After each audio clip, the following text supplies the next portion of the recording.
उत्तम बहुत नादान हो छतिया दबा के उत्तम करता जियान हो बारत बाबू सखी तनी न लजाला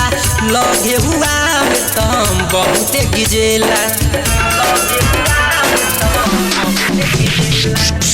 देखे में लगे उत्तम बहुत नादान हो छतिया दबा के उत्तम करता जियान हो भारत भाउर सखी तनिको न लजाला लगे मुराद तम बहुत गिजेला कैसे समझाई सखी उपगलाइल टिके ओकरा समझावे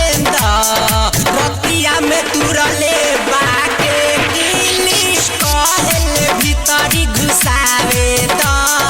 रतिया में तुरले बाके किली कहले भीतरी घुसावे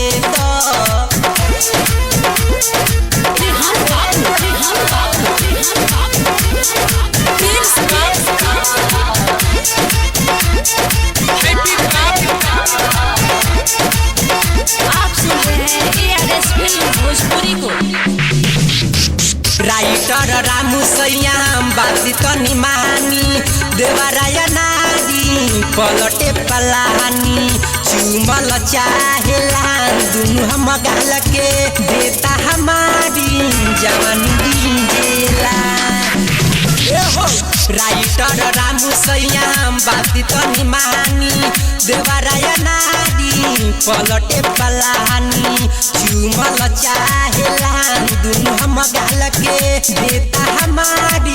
जवानी डीजेला राजेश रिमझिम पिया बाती मानी जाके ही ओकरा समझावे